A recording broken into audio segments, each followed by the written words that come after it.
الحمد لله نحمده ونستعينه ونستغفره ونعوذ بالله من شرور أنفسنا ومن سيئات أعمالنا من يهده الله فلا مضل له ومن يضلله فلا هادي له وأشهد أن لا إله إلا الله وحده لا شريك له وأشهد أن محمدا عبده ورسوله أما بعد فإن خير الحديث كتاب الله وخير الهدي هدي محمد صلى الله عليه وسلم وشر الأمور محدثاتها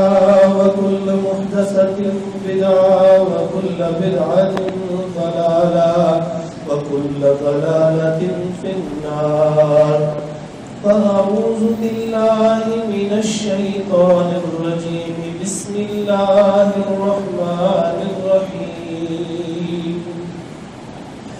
يا أيها الذين آمنوا اتقوا الله حق تقاته ولا تموتن إلا وأنتم مسلمون يا أيها الناس اتقوا ربكم الذي خلقكم من نفس واحدة وخلق منها زوجها وبث منهما رجالا كثيرا ونساء واتقوا الله الذي تساءلون به والأرحام إن الله كان عليكم رقيبا يا أيها الذين آمنوا اتقوا الله وقولوا قولا سديدا يصلح لكم أعمالكم ويغفر لكم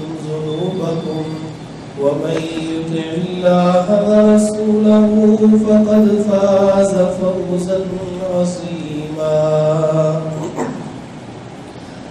اللهم صل على محمد وعلى آل محمد كما صليت على إبراهيم وعلى آل إبراهيم إنك حميد مجيد اللهم بارك على محمد وعلى آل محمد كما باركت على إبراهيم وعلى آل إبراهيم إنك حميد مجيد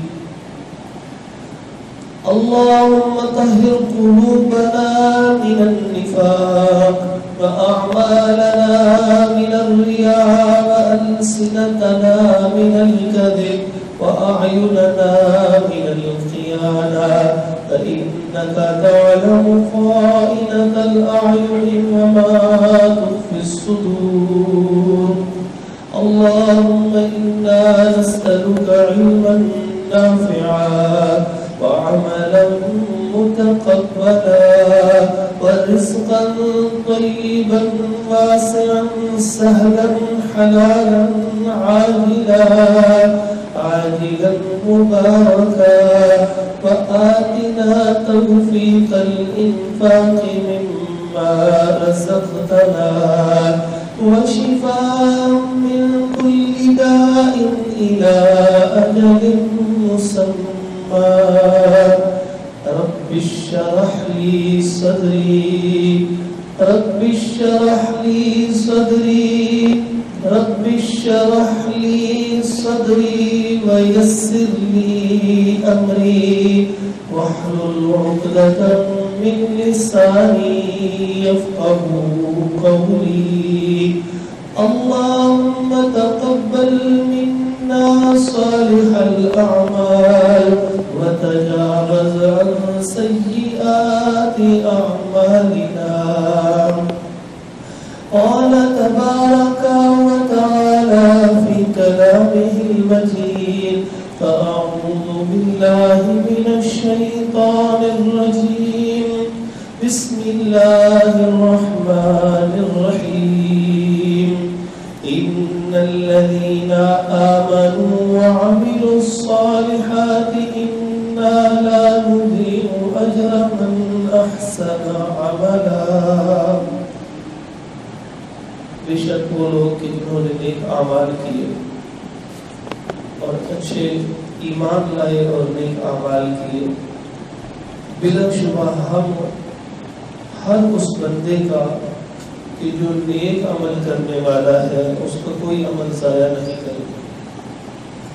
حضرت محترم، انسان جب نیکی کی بات سنتا ہے تو اس کا دل کرتا ہے کہ وہ نیکی کرے. تو جب وہ نیکی کرنا شروع کر دیتا ہے تو بعض لوگوں کے رویے ایسے ہوتے ہیں کہ جس کی وجہ سے انسان نیکی چھوڑ دیتا ہے. اس نے کہیں سے سنا انسان نے کہ قرض دینے کا بہت فائدہ ہوتا ہے. جو بندہ قرض دیتا ہے اس شخص کو جتنے دنوں کے لیے قرض وہ دیتا ہے، جتنا قرض دیتا ہے روزانہ اتنا صدقے کا ثواب ملتا ہے. حدیث کے اگلا حصہ ہے کہ اگر وہ بندہ قرض ادا نہ کر سکے اور پھر وہ اس کو مہلت دے دے، فرمایا وہ مہلت جتنے دن کے لیے دے گا دوہرا ثواب ہوگا. یعنی یوں سمجھ لیجیے، میں مثال سے بتا دیتا ہوں کہ اگر کسی نے دوسرے بندے کو 1000 قرض دیا 1 مہینے کے لیے، تو اس 1 مہینے میں روزانہ 1000 روپیہ صدقہ و خیرات کرنے کا اس کو ثواب مل رہا ہے. اور اگر وہ شخص اس وقت سے ڈیلے کر دے، اس کے پاس پیسے حقیقی مجبوری کی وجہ سے نہ ہوئے اور اس نے بھی اس کو مہلت بڑھا دی، 1 مہینہ اور مہلت دے دی، فرمایا وہ اگلا جو ہوگا وہ اس سے ڈبل ثواب اس کو ہوگا. اب یہ انسان حدیث سنتا ہے تو انسان کے دل میں ہی خیال آتا ہے کہ چلو کچھ رقم جو ہے وہ کسی کو قرض دے دیتے. اب انسان نے قرض دے دیا لیکن دوسرے بندے کے گندے رویے کی وجہ سے ساری زندگی انسان کسی اور کو پھر قرض نہیں دیتا، کیونکہ جس کو قرض دیا وہ واپس نہیں کر پائے. اب جب ایک بندے دوسرے بندے کو پیسے دے دیے اور وہ واپس نہیں کرے گا تو شیطان اس کو کہے گا تو اور نیکی کر لے، یہ تیری نیکی کا اس نے صلہ دیا ہے. تو انسان جب نیکی کرتا ہے، کچھ سن کے قرآن کی آیت سنتا ہے، حدیث سنتا ہے، تو لوگوں کے ایسے رویے کا سامنا کرتا ہے جس کی وجہ سے اس کا دل نیکی سے پیچھے ہٹ جاتا ہے. دوسری مثال سے سمجھیے کہ کسی انسان کو یہ معلوم ہوا کہ جائز جگہ پہ سفارش کرنا یہ بالکل جائز نہیں، یہ نبی پاک صلی اللہ علیہ وسلم کا طریقہ کار بھی رہا ہے اور صحابہ کا طریقہ بھی رہا ہے اور اس میں بڑا اجر و ثواب بھی ہے. تو انسان دوسرے بندے کا تعارف کرواتے ہوئے کہتا ہے کہ یہ میرے بڑے اچھے دوست ہیں اور ان کا کام آپ کر دیجئے جو جائز بنتا ہے، تو وہ کام اس کا ہو جاتا ہے. یہ بڑا خوش ہوتا ہے، لیکن کچھ عرصے بعد اس کو معلوم ہوتا ہے کہ اس کے نام پر اس نے بہت سے اور ناجائز فائدے اٹھانے شروع کر دیے.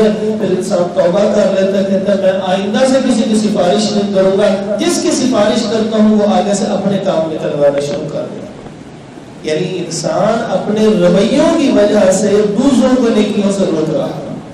تیسری مثال سمجھیے کہ یہ رشتہ کروانا یہ بہت بڑی سعادت ہوتی ہے. آپ ایک قوم کو زنا کی طرف سے نکال کے نکاح کی طرف لے کے جاتے ہیں، بچہ بچی بڑے ہو رہے ہیں، ان کا گھر نہیں مل رہا، آپ کے صدر میں تھا، آپ نے بتایا یہ رشتہ اچھا ہے، اس کو بتایا یہ رشتہ اچھا ہے، دونوں کی ملاقات ہوئی، اللہ کی شان کو نکاح ہو گیا. کچھ عرصے بعد وہ بندے جو ہے یا لڑکا یا لڑکی والے برے نکل آتے ہیں. ایسے انسانوں کے ساتھ ہوتا ہے. اب اس کی نیت اچھی تھی، اس نے تو ملایا تھا، اس نے تو اچھی نیت کے ساتھ کی تھی. انما الاعمال بالنیات، اعمال کا دار و مدار نیتوں پر ہوتا ہے. لیکن جب ایسا رشتہ ہو جاتا ہے اور وہ ناکام ہو جاتا ہے تو لوگ جھولیاں بھر بھر کے اس رشتہ کروانے والے کو بد دعا دیتے ہیں، اور وہ جو نیکی کی ہوتی ہے جس نے وہ ساری زندگی توبہ کر لیتا ہے میں نے زندگی میں کبھی کسی کا رشتہ نہیں کروایا. تو آپ اس مسئلے کو سمجھیے جس کی طرف میں اشارہ کر رہا ہوں. کہ انسان نیکی کرتا ہے، انسان کو قرآن کی آیت سنائی دیتی ہے، حدیث سنائی دیتی ہے، اس پہ عمل کرنے کے لیے وہ نیکی کرنا چاہتا ہے، لیکن لوگوں کے ایسے گندے رویوں کی وجہ سے انسان نیکیوں سے پیچھے ہٹ جاتا ہے۔ تو پہلی بات تو یہ ہے کہ جس کے رویے کی وجہ سے یہ نیکی سے پیچھے ہٹا ہے، اللہ کل قیامت کے دن اس سے بھی سوال کرے گا کہ تیری وجہ سے کتنے لوگوں کو پھر اس نے دوبارہ قرض نہیں دیا، تیری وجہ سے کتنی جگہوں کے اوپر اس نے جائز بھی سفارش نہیں کی، تیری وجہ سے فلاں بندے، تیری وجہ سے پھر دوبارہ اس نے کسی جگہ پہ بیٹا یا بیٹی کا رشتہ نہیں کروایا، کہ اگر اللہ نہ کرے تو غلطی رہ گئی تو پھر نیت کی پاکیزگی کے باوجود مجھے اور میری اولاد کو بددعائیں لوگ دیتے ہیں۔ آپ تصور کریں نا، باپ بوڑھا ہو، رشتہ نہ مل رہا ہو، کوئی ایک بندہ آ کے بتائے وہ رشتہ بہت اچھا ہے، انشاءاللہ آپ کے لیے بہتر رہے گا، تو کیا وہ نیکی نہیں ہوگی؟ نیکی ہوگی۔ لیکن اگر کوئی رشتہ ناکام ہو گیا اور اس کی جگہ اس کو بددعائیں ملی، ساری زندگی یہ نیکی نہیں کرے گا، تو لوگوں کے رویے کی وجہ سے انسان نیکیاں چھوڑ دے۔ تو یہ عرض کر رہا ہوں کہ قیامت کے دن جس کی وجہ سے نیکی چھوڑے گا، کل قیامت کے دن وہ بھی جواب دے گا، لیکن اس بندے کو بھی سوچنا چاہیے کہ تیری نیکی ضائع نہیں جائے گی۔ اللہ قرآن میں سورۃ الکہف میں ارشاد فرما رہے ہیں، ان الذین آمنوا وعملوا الصالحات، وہ لوگ جو ایمان لائے اور نیک اعمال کرتے ہیں، انا لا نضیع اجر من احسن عملا، کہ جو بندہ نیکی کا عمل کرے گا اللہ اس کو کوئی رتی برابر بھی عمل ضائع نہیں کرے گا۔ اللہ کی رضا کے لیے نیکی کر دو، دنیا کے اندر اس کی موت کے وقت بہت سے فوائد اس کو انسان کو ملیں گے، ان فوائد کو میں ذکر کرتا ہوں تاکہ آپ کا دل نیکی پہ ٹھہرے، کہ اگر کسی کے گندے رویے کی وجہ سے آپ نیکی سے پیچھے ہٹ چکے ہیں دوبارہ شروع کر لیں۔ انسان کو سب سے پہلا فائدہ نیکی کرنے کا زندگی کے اندر اللہ عطا فرماتا ہے۔ سیدنا عبداللہ بن عمر رضی اللہ عنہ بیان کرنے والے ہیں، کہتے ہیں کہ اللہ کے نبی صلی اللہ علیہ وسلم نے فرمایا، پہلی امتوں میں سے کچھ لوگ تھے، وہ افراد نکلے، 3 افراد تھے، جا رہے تھے، سفر کر رہے تھے، تیز بارش ہوئی، وہ چھپتے چھپاتے ایک غار میں گئے اور سامنے سے لینڈ سلائڈنگ کی وجہ سے ایک بڑا پتھر اس کے منہ کے آگے آ کے لگ گیا۔ اب وہ پیچھے کرے وہ پیچھے نہ ہو، تو ان میں سے سب نے کہا کہ آج اپنے وہ اعمال اپنے اللہ کے سامنے پیش کرو جو سچے خالص رب کے لیے کیے تھے۔ تو ان میں سے پہلا بندہ کہنے لگا کہ اے اللہ تو جانتا ہے میں نے ایک بندے سے کچھ چاولوں کے عوض، تھوڑے سے چاولوں کے عوض کوئی مزدوری کروائی تھی کہ تو میرا یہ کام کر، میں تجھے یہ تھوڑے سے چاول دے دوں گا۔ جب وقت گزر گیا، مزدوری مکمل ہو گئی، وہ چاول لیے بغیر چلا گیا کسی وجہ سے۔ اب میں نے ان چاولوں کو لے کے زمین پہ کاشت کی، چاولوں کی فصل، اللہ تو نے مجھے بڑا کچھ عطا کر دیا، میں نے اس فصل کو فروخت کیا اور اس فصل کو فروخت کر کے میں نے ایک بیل لے لیا، بڑا خوبصورت سا بیل تھا۔ کچھ عرصہ گزرا، یا اللہ تو جانتا، جب وہ میرے پاس آیا اس نے کہا وہ تھوڑے سے چاول تھے تمہارے پاس میرے، وہ مجھے تم دے دو، تو میں نے کہا یہ بیل لے لو۔ وہ کہنے لگا تم میرے سے مذاق کر رہے ہو؟ تو اللہ میں نے صرف تیرے خوف کی وجہ سے اس کو بتایا تھا کہ یہ جو چاول تم چھوڑ گیا تھا اس سے میں نے کاشت کی، وہ جو فصل ہوئی پھر اس کو فروخت کر کے یہ بیل لیا، یہ تیری ہے، یہ میرا نہیں ہے۔ یہاں سے یہ بات بھی سمجھ میں آتی ہے کہ اگر کسی کے پیسے رہ جائے اور مار لیے اور اس کی بنیاد پر وہ بہت بلند مقام پر پہنچ گیا، یاد رکھیے یہ سب پیسے اس کے، کل قیامت کے دن ان سب پیسوں کا حساب بھی دینا پڑے گا۔ یہ جو چھوٹی چھوٹی چیزوں کے اندر یہ دکاندار لوگ ہیں، اس کو تھوڑے سے پیسے رکھ لیے، تھوڑے سے پیسے معاف کروا لیے، تھوڑے سے بعد میں کٹوا لیے اور بعد میں کہا رضامندی سے چھوڑ دی، یہ مناسب نہیں ہے۔ اگر تو اس نے دلی رضامندی سے چھوڑے ہیں تو وہ رضامندی ہے، لیکن عمومی لوگ دلی رضامندی سے نہیں چھوڑ رہے ہوتے، اس سے اجتناب کرنا چاہیے۔ اس نے کہا لے جاؤ یہ گائے۔ اس بندے نے کیا کیا، وہ گائے پکڑی اور اسی طرح لے گیا۔ اس کو یہ بھی نہیں کہا کہ تو نے بھی تو محنت کی ہے، اس میں سے تو بھی رکھ لے، مجھے کچھ اور چیز دے دے۔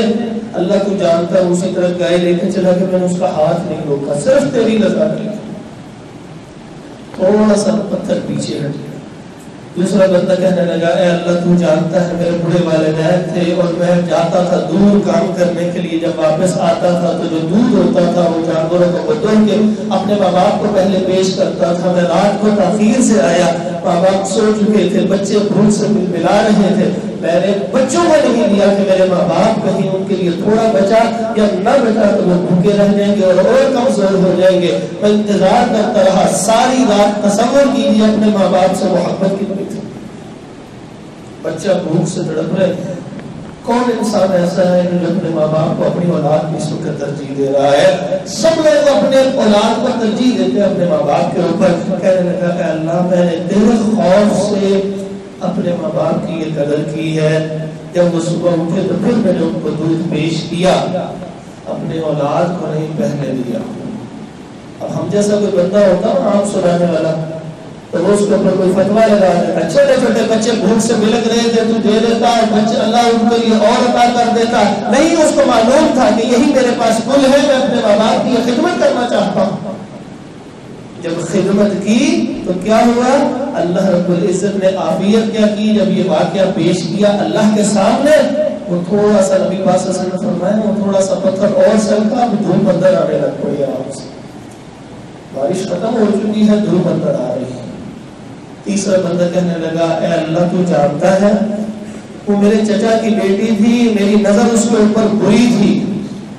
نوجوان نسل توجہ سے غور سے سنیے، فلموں کے اندر، جو گانوں کے اندر، جو ڈراموں کے اندر، جو ٹک ٹاک کے اندر اور جو سوشل میڈیا کے دوسری ایپس کے اندر مختلف سٹیٹس پر دیکھنا اور لگانا پسند کرتی ہے، جن کا ہر سٹیٹس گانوں کے اوپر مبنی ہوتا ہے،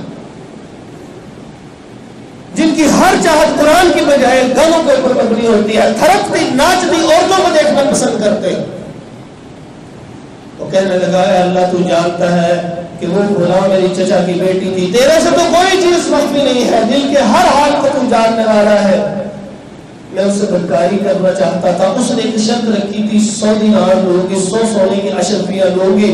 میں نے بڑی محنت سے وہ 100 اشرفیاں اکٹھی کی اور پھر میں نے اس کو دیا۔ جب وہ میں اس کے قریب جانے لگا، بالکل قریب چلا گیا، نہایت قریب چلا گیا، اس نے ایک جملہ کہا، اس نے کہا اللہ سے ڈر جاؤ، اس گروہ کو مت کھولو۔ تو اے اللہ اس وقت صرف تیرا خوف تھا، کوئی روکنے والی ذات نہیں تھی، صرف تیرا خیال تھا۔ میں تیرے سامنے کیسے جواب دوں؟ کل خدا جب میں اکیلا تیرے دربار میں حاضر ہوں گا، اس وقت تو نے مجھ سے پوچھ لیا یہ کام کیوں کیا رہا، تو میرے پاس اس کا کوئی جواب نہیں تھا۔ تو اے اللہ میں نے تیرے خوف کی وجہ سے اے اللہ یہ نیکی کی اور اس کو 100 اشرفیاں بھی چھوڑ دی اور تجھ سے معافی بھی مانگی اور برا بھی نہیں کی۔ نبی مکرم صلی اللہ علیہ وسلم نے ارشاد فرمایا وہ پتھر اور پیچھے ہٹ گیا اور وہ لوگ آرام سے چلے گئے۔ یہ نیکی انہوں نے جس زمانے میں کی تھی، جس زمانے میں انہوں نے یہ نیکی کی تھی، ان کو معلوم نہیں تھا کہ ایک وقت آئے گا جب ہمیں ہماری یہ نیکی کام آ جائے گی۔ لیکن نبی پاک صلی اللہ علیہ وسلم نے یہ سارا واقعہ بیان کیا تو نبی پاک صلی اللہ علیہ وسلم کو کس نے بتایا؟ اللہ رب العزت نے۔ وہ اس واقعے ہونے والے کی حفاظت کرنے والا تھا۔ سب واقعہ اللہ نے وحی کے ذریعے نبی پاک صلی اللہ علیہ وسلم کو بتایا، نبی پاک صلی اللہ علیہ وسلم نے ہم تک پہنچایا۔ اندازہ کیجیے نیکی کسی کے رویے کی وجہ سے مت چھوڑیے، یہ آپ کی دنیا کے اندر زندگی میں آپ کے کام آئے گی، کبھی ایسا نہیں ہوگا کہ آپ کے کام نہ آئے۔ یمن کی طرف سے ایک وفد آتا ہے، حضرت عمر رضی اللہ عنہ، جب وہ بندے آئے تو ہر یمن کی طرف سے آنے والے قبیلے سے حضرت عمر رضی اللہ عنہ خود ملا کرتے تھے اور اس سے پوچھا، کہنے لگے کہ ایک بندے سے ہاں بھائی تمہارا نام اویس بن عامر ہے، تمہارا نام اویس بن عامر ہے، تمہارا نام اویس بن عامر ہے۔ ہر بندہ کہہ رہا ہے نہیں ہے۔ ایک بندے کے قریب سے گزرے، اس نے کہا ہاں جی میرا نام اویس بن عامر ہے۔ عمر رضی اللہ عنہ رک گئے، کہنے لگے مجھے یہ بتاؤ کہ تمہاری ایک والدہ ہے؟ کہنے لگے جی میری ایک والدہ۔ کہنے لگے تم یہ بتاؤ کہ تم جس علاقے سے آئے ہو وہاں ایک قبیلہ رہتا ہے کرم، اس کی ایک آگے شاخ ہے مراد، تم اس کرم قبیلے کی مراد شاخ سے ہو؟ کہنے لگا جی میں بالکل اس کرم قبیلے کی مراد شاخ سے۔ کہنے لگے تمہارے جسم پہ کسی وقت برس کا مرض ہوا تھا، جسم کے اوپر پربیری کا مرض ہوا تھا؟ وہ کہنے لگا جی ہوا تھا۔ کہا کہ کیا یہ مرض ختم ہوتے ہوتے مکمل ختم ہو گیا اور جسم کے اوپر ایک درہم کے، ایک سکے کے برابر جسم کے ایک حصے میں رہ گیا، باقی سارے جسم سے ختم ہو گیا۔ وہ کہنے لگے جی بالکل ایسا ہی ہے۔ کہنے لگے اچھا نبی پاک صلی اللہ علیہ وسلم نے فرمایا تھا ایک شخص ہوگا جو یمن کے حلیف قبیلوں کے ساتھ آئے گا، اس کا نام اویس بن عامر ہوگا، کرب قبیلے کے مراد شاخ سے ہوگا، اس کی ایک والدہ ہوگی اور وہ اس کی خدمت کرتا ہوگا، اور اس کے جسم پہ برس ہوا ہوگا، سارا برس سارے جلد کی مرض کو ختم ہو کے ایک درہم برابر سکے برابر نشان رہ جائے گا۔ جب وہ تمہارے پاس آئے عمر اس سے اپنی بخشش کی دعا کروا لینا۔ اللہ اکبر۔ حضرت عمر رضی اللہ عنہ کہنے لگے میرے لیے بخشش کی دعا کرو اللہ سے۔ کون سا ایسا عمل تھا بتائیے اس شخص کے پاس؟ صحیح مسلم کی روایت ہے یہ کوئی عام حدیث کی کتاب نہیں ہے، صحیح مسلم کی روایت۔ کیا عمل کیا تھا اس نے؟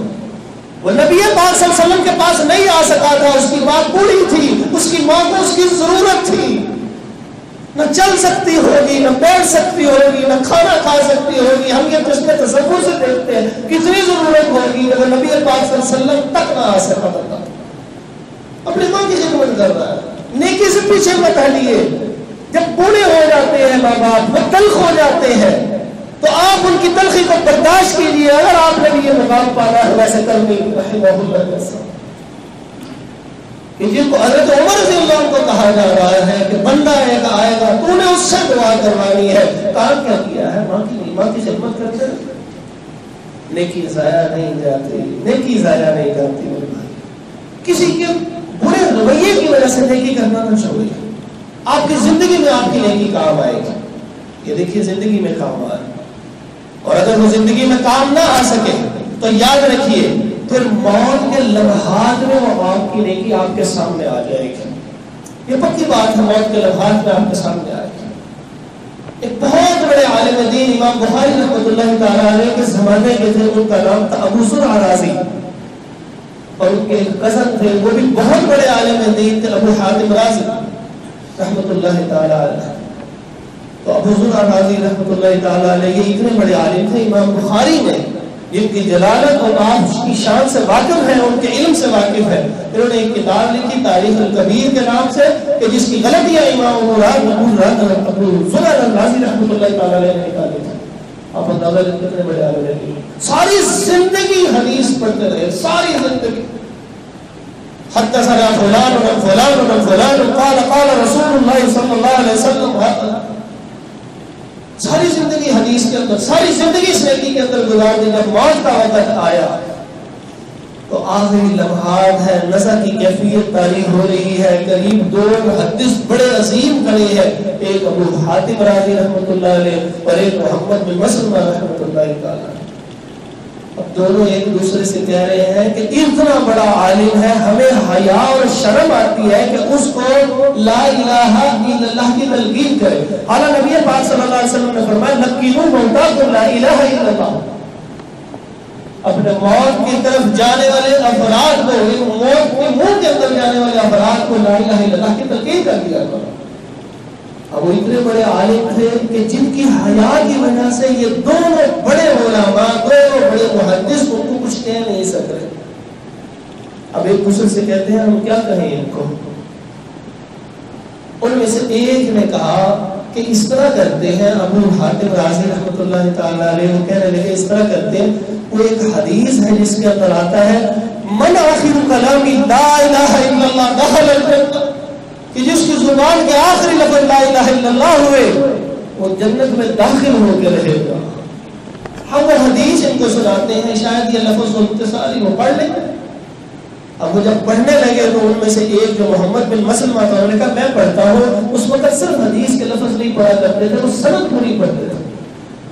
تو محمد بن مسلمہ کہنے لگے حدثنا الضحاک عن عبد الحمید، تو جب کہے تو خاموش ہو گئے۔ اب اپنے اتنے بڑے استاد، اتنے بڑے عالم کے سامنے آگے سند نہ پڑھی جائے، زبان لڑکھڑا رہی ہے، تو ان کے ساتھ جو دوسرے بڑے محدث کھڑے تھے ابو حاتم رازی، انہوں نے یہی سند پڑھنی شروع کی۔ وہ دو آگے تک پڑھتے رہے اور بندار تک پہنچ کے پھر ان کی زبان پہ لڑکھڑا گئی کہ یہ آگے نہیں پڑھی جا رہی۔ اور یہ موت کی کیفیت کے قریب پہنچے ہوئے ابو زرعہ راضی رحمۃ اللہ تعالی علیہ ساری زندگی حدیث پڑھانا نیکی کرتے رہے.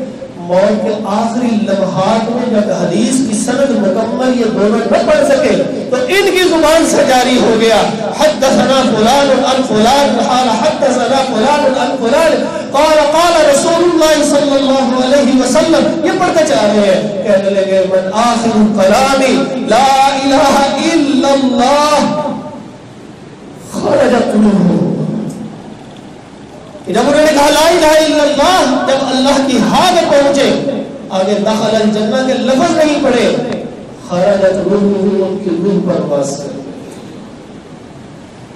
جب انسان ساری زندگی نیکی کرتا رہتا ہے تو گھبرائے نہیں کہ لوگوں کے رویے بڑے بڑے ہیں اور میں چھوڑ دوں نیکی کرنا. آپ کا کیا خیال ہے؟ علماء کو لوگ تکلیفیں نہیں دیتا ہے؟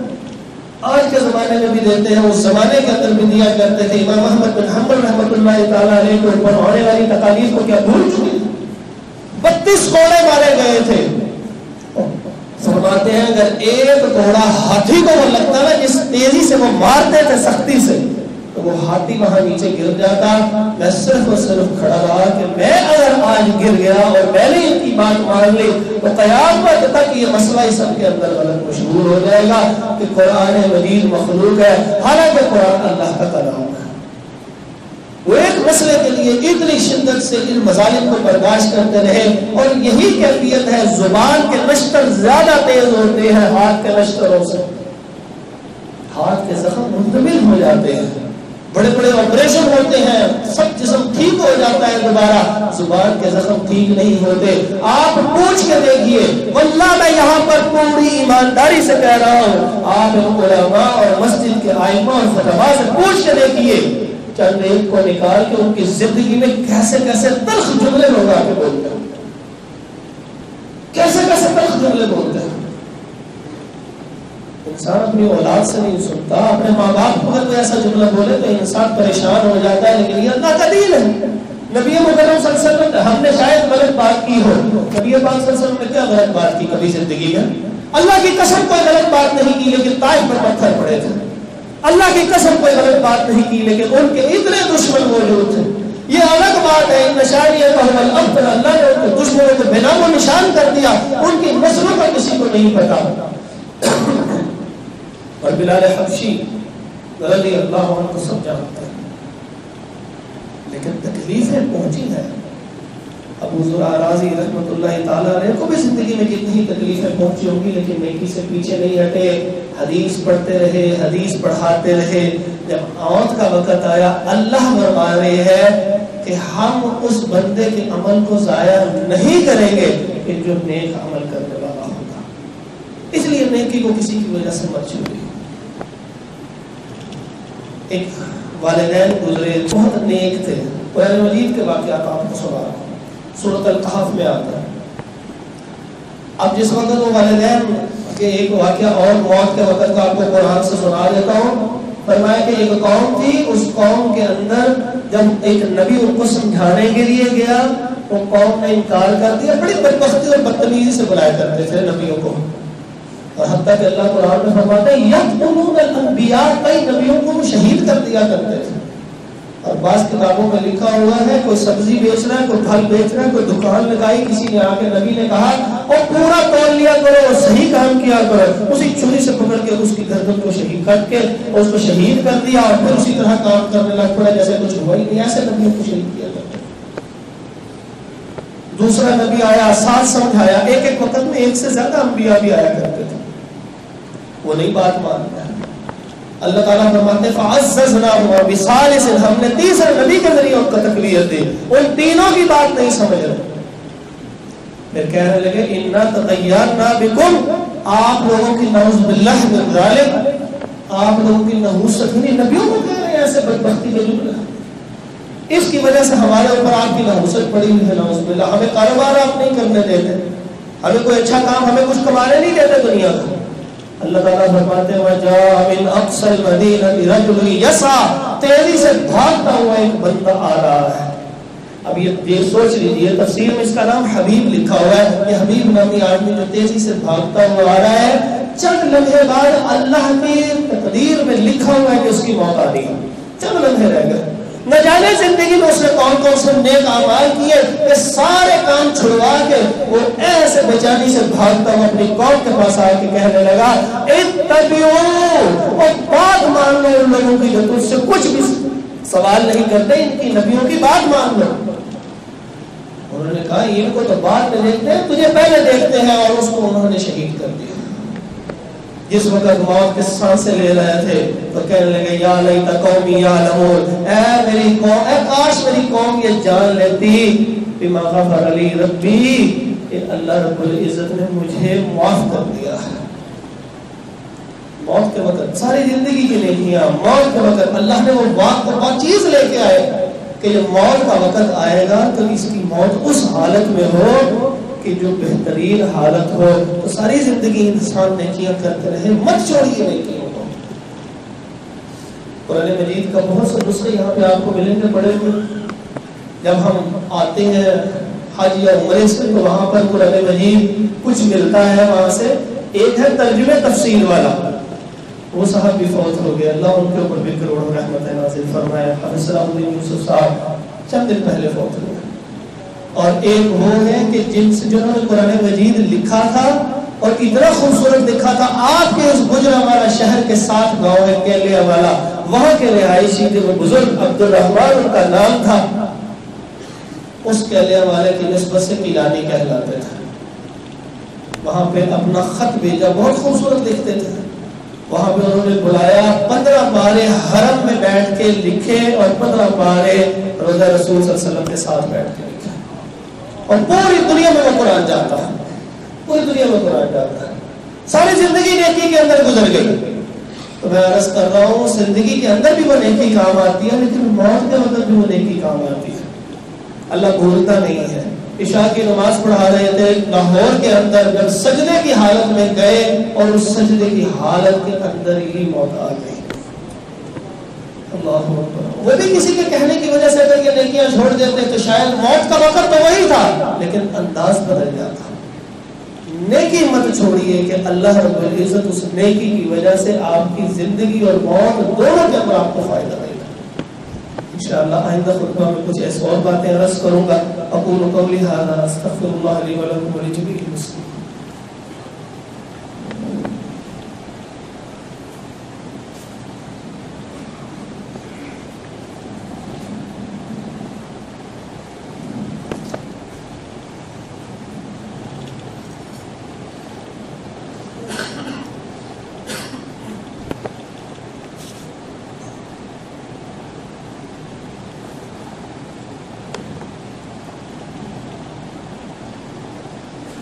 الحمد لله نحمده ونستعينه ونستغفره ونعوذ بالله من شرور أنفسنا ومن سيئات أعمالنا.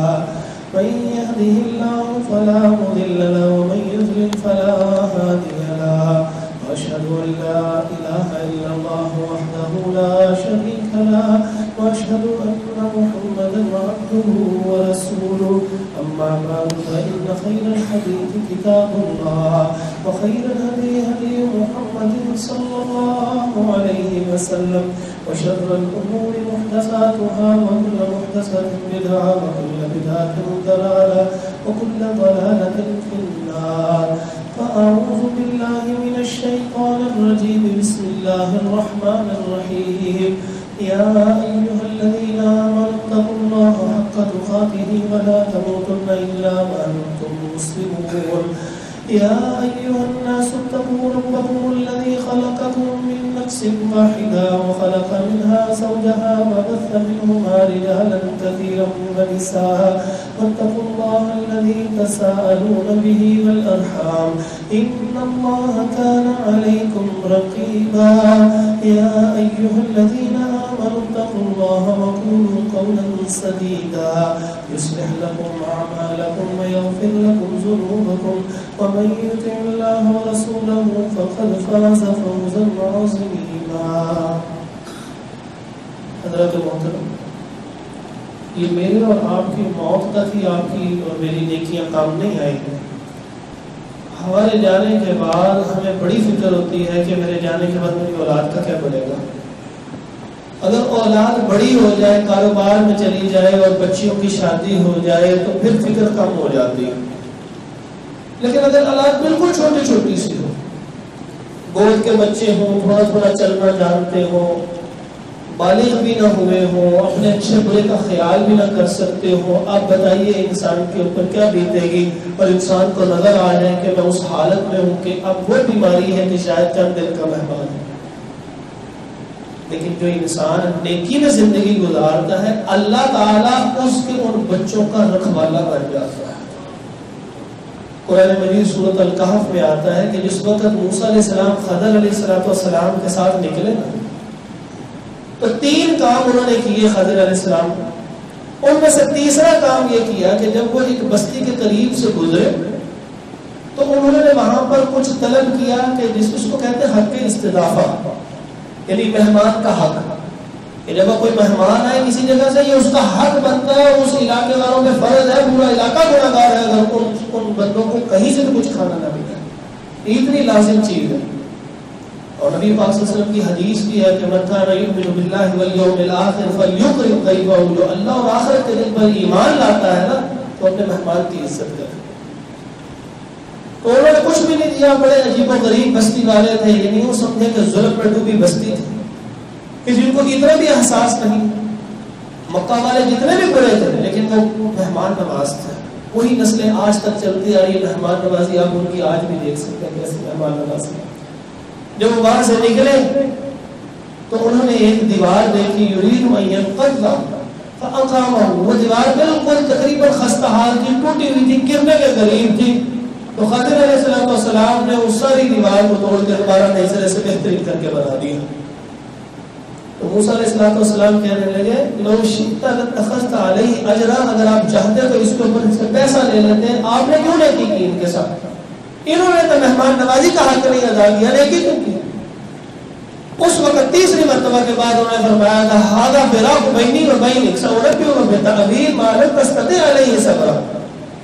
کہ یہ میرا اور آپ کا راستہ جدا جدا ہے، اور میں نے آپ سے پہلے کہا تھا کہ آپ نے کوئی سوال خود سے نہیں کرنا. آپ نے 3 مرتبہ مجھے روکنے کی کوشش کی. اب میرا اور آپ کا راستہ جدا ہے. میں آپ کو وہ باتیں بتا دیتا ہوں کس وجہ سے میں نے یہ کام کیے. جب اس دیوار کے قائم کرنے کی باری کا بتانے لگے تو فرمایا کہ یہ جو بچی، یہ جو دیوار تھی یہ 2 یتیم بچوں کی تھی. اب یہ دیوار 2 یتیم بچوں کی کیسے تھی؟ فرمایا وَكَانَ تَحْتَهُ كَنْزٌ لَهُمَا. اس کے نیچے بہت بڑا خزانہ تھا جس کے اوپر ان کے ماں باپ نے دیوار تعمیر کر دی تھی. اور اللہ رب العزت یہ چاہتے تھے کہ یہ بچے جس وقت بڑے ہوں، طاقتور ہوں، اپنی حفاظت کر سکیں، پھر یہ اس دیوار کو ختم کریں اور پھر نیچے سے خزانہ نکالیں. یہ ان کے وکان ابوہما صالحا، ان کے ماں باپ نیک لوگ تھے. چھوٹے سے بچے دنیا سے رخصت ہو گئے، ماں باپ کی نیکی کی وجہ سے اللہ رب العزت نے ان کی اولاد کیسی حفاظت ہو. نیکی کسی وجہ سے مت چھوڑیے، آپ کے بھی کام آتی ہے، زندگی میں مشکلات سے نکالنے میں بھی سبب بنتی ہے. موت کے وقت اللہ کلمہ بھی نصیب فرما دیتا ہے اس کی وجہ سے. قبر کے اندر اللہ عذاب سے بھی بچا دیتا ہے. اور اسی طرح آپ کی اولادوں کے لیے بھی اللہ رب العزت آپ کی نیکیوں کی وجہ سے بہترین فیصلے فرماتا ہے. انسان بہت سے برے اعمال کرنے والے ہوتے ہیں، لیکن آپ دیکھتے ہیں کہ ان کے برے اعمال کے باوجود ان کی پکڑ نہیں ہو رہی ہوتی اور کچھ عرصے بعد وہ بندہ توبہ کر لیتا ہے. یہ اس کے ماں باپ کی دعائیں ہیں جو آج اس کو لگ رہی ہیں، اور یہ وہ نیکیاں ہیں اس کے ماں باپ کا نیک ہونا جس کی وجہ سے اللہ رب العزت اس کی اولاد کو خود رکھوانا بناؤ. تو اس لیے نیکی کو حقیر نہ جانیے. اللہ رب العزت سے دعا ہے کہ اللہ تبارک و تعالی ہمیں نیکیاں کرنے کی توفیق عطا فرمائے. حضرت عثمان رضی اللہ عنہ نے وہ جو ایک کنواں میٹھے پانی کا خریدا تھا جس کو بئر روما کہا جاتا ہے، آج بھی مدینہ کے اندر وہ اسی طرح موجود ہے. نیکی کی تھی، اللہ نے سنبھال کے رکھی. وہ آج تک کنواں اس طرح خشک نہیں ہوا کہ جس طرح زمزم کا کنواں خشک نہیں. وہ تو بہت پہلے سے چلتا آ رہا ہے، یہ اس زمانے سے چلنا شروع ہوا. آج بھی بئر روما اسی طرح موجود ہے. اللہ نے نیکی کی حفاظت کی کہ عثمان رضی اللہ عنہ نے نیکی کی ہے اور وہ اس جگہ سے آج بھی جو بھی استعمال کرے گا. دوسری حدیث میں آتا ہے کوئی درخت لگا دو, کوئی پودا لگا دو, اس سے جانور کھائیں, انسان کھائیں, پرندے کھائیں, سب کی طرف سے جتنا جتنا کھاتے جائیں گے اس بندے لگانے والے کو اجر و ثواب ملتا جائے گا سب کے. اور جو پانی والی جگہ ہو اس سے جو پانی پی لے اللہ رب العزت اس کا بھی اجر و ثواب عطا فرمائیں گے. ایک بندے نے آگے کہا اللہ کے نبی صلی اللہ علیہ وسلم میرا کچھ پانی ہوتا ہے اور یہ ایک اور اونٹ ہے ایک اور بندے کا, وہ آتا ہے وہاں سے پانی پی جاتا ہے, کیا مجھے اس سے کچھ ملے گا؟ فرمایا تجھے صدقے کا ثواب ملے گا. تو وہ جو بیرونما تھا, وہ جو خرید کے رکھا تھا, نیکی کی تھی. لوگ آخری وقت تک عثمان رضی اللہ عنہ کے خلاف بھی رہے تھے, حتیٰ کہ ان سبائیوں نے ان کو شہید بھی کر دیا, لیکن ان کی نیکی اللہ نے سنبھال کے رکھی, آج تک جاری رہے گی اور قیامت تک انشاءاللہ رہے گی. ہم بھی کوئی ایسی نیکیاں کریں اور لوگوں کے رویوں سے دل برداشت نہ ہو. اللہ رب العزت ساری زندگی نیکی کرنے کی توفیق عطا فرمائے, اپنی رضا کے لیے کرنے کی توفیق عطا فرمائے, احسان جتلانے سے ہمیں بچائے. اللہ رب العزت تمام بیماروں کو شفا کاملہ عاجلہ عطا فرما دے. جتنے دنیا سے رخصت ہو گئے ہیں اللہ سب کو معاف فرما دے. اللہ نے صرف یا اللہ تمہیں صرف کن کہنا ہے اور ان کو معافی مل جانی ہے. اے اللہ اپنے کلمہ کن کے ذریعے ان کو معاف فرما دے. اے اللہ ہم سب اقرار کرتے ہیں ہم بھی گناہ گار ہیں, ہمیں بھی معاف فرما دے. اے اللہ جو دنیا سے چلے گئے یا اللہ جو توحید والے تھے انہیں بھی معاف فرما دے. اے اللہ امت مسلمہ کے حال پر رحم فرما دے. یا اللہ جو لوگ اپنے بچوں کے رشتوں کی وجہ سے پریشان ہیں اللہ ان کو اچھے رشتے عطا فرما دے. یا مالک الملک ہمارے حال پر رحم فرما دے. یا اللہ ہمارے گناہوں کو بخش دے. اللہ بیماریوں کو ہم سے دور فرما دے. یا اللہ تنگی رزق کو اللہ ہم سے دور فرماتے ہوئے کشادہ حلال آسان رزق عطا فرما دے. یا اللہ برکتوں والا عطا فرما دے. یا اللہ اس میں اتنی ہمت ہمیں عطا فرما کہ ہم تیرے راستے کے اندر بے دریغ اس میں سے خرچ کریں. اللہ ہم اپنا توشہ آخرت بنائے. اللہ قیامت کے دن کے اندر بھی اللہ جو رسوائیاں اللہ ہمیں ان سے بچا لینا. اے اللہ دائیں ہاتھ میں نامہ اعمال عطا فرما دینا. اے اللہ کھلے صراط پہ سکون سے گزروا دینا. یا اللہ نبی پاک صلی اللہ علیہ وسلم کا ساتھ جنت میں نصیب فرما دینا. یا اللہ اپنا دیدار عطا فرما دینا. سبحان ربک رب العزت عما یصفون وسلام علی المرسلین والحمد للہ رب العالمین.